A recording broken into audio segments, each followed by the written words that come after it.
এই যে জুলাই আন্দোলনের গুলির মাঝখানে দাঁড়াইলাম, আঙ্গ বিষয়ে কয়জন কথা বলতেছে? চাঁদাবাজদেরকে চাকরি দিতে হবে, যারা হাত হারাইছে, পা হারাইছে, চোখ হারাইছে, তাদেরকে কেউই দেখতে যায় না এখন।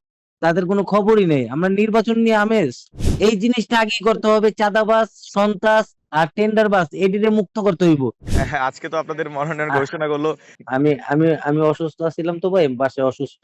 হ্যাঁ, আমি হ্যাঁ, দলের আমি দেখছি 28 হ্যাঁ। সনের মনোনয়ন ঘোষণা হয়নি। আচ্ছা। দেখছি। খারাপ লাগার কোনো কিছুই নাই, এরকম না তো মনে করেন।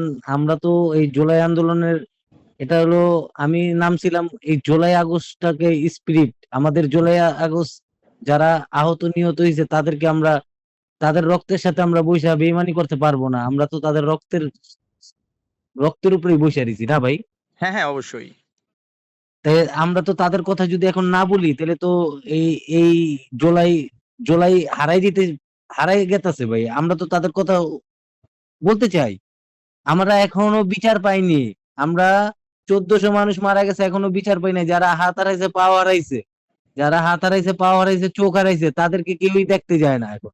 তাদের কোনো খবরই নেই। আমরা নির্বাচন নিয়ে আমেজ, আমরা নির্বাচন নিয়ে গরম আছি। আজকে জানি কাদের জন্য জানি চেয়ারে গিয়া বসবে, তাদেরকে কি খোঁজ খবর নিছে কেউ? এটা কোনো হুম। দলীয় কথা না। আমি একটা সাধারণ জুলাই যোদ্ধা হিসাবে আমি বলতেছি, তাদের খবরটা কারা নিতেছে?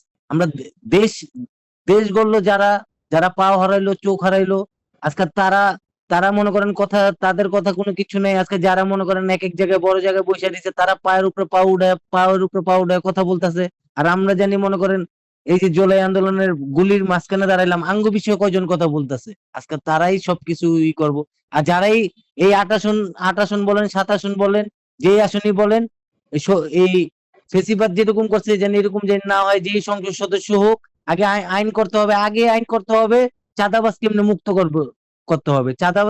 চাঁদাবাজ যদি ঠিক না করতে পারে বাংলাদেশ, তো এই বাংলাদেশ কোনোদিনও ঠিক হবে না। সন্ত্রাস যদি মুক্ত না করতে পারে, এই বাংলাদেশ ঠিক হবে না। আর চাঁদাবাজদেরকে নিয়ে, চাঁদাবাজ একটা ভালো জায়গায় আনতে হবে, চাঁদাবাজদেরকে চাকরি দিতে হবে। আমি ওই যে একটা ইন্টারভিউতে বলছি, চাঁদাবাজদেরকে চাকরি লাগাই দিব।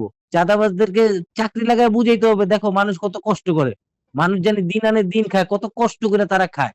আপনারা মিডিয়া, আপনারা কত কষ্ট করেন। আপনারা দুই মুঠা একবেলা ভাতের জন্য কত কষ্ট করেন। তা আপনাদের টাকাটা যদি আরেকজন যদি মনে করেন ছিনায় নিয়ে যায়, তাই আপনাদের মনে কিরকম কষ্ট লাগবে?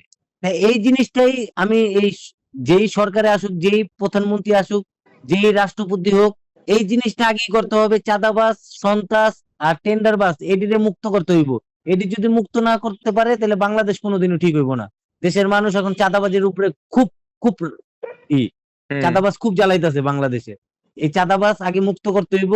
আর যেই এমপিতে যাও, যেই সংসদে যাও, আগে যারা দিন আনে দিন খায়, যারা রিক্সা চালায় খায়, যারা করে, তাদের তাদের কথাটা আগেই করতে হইব।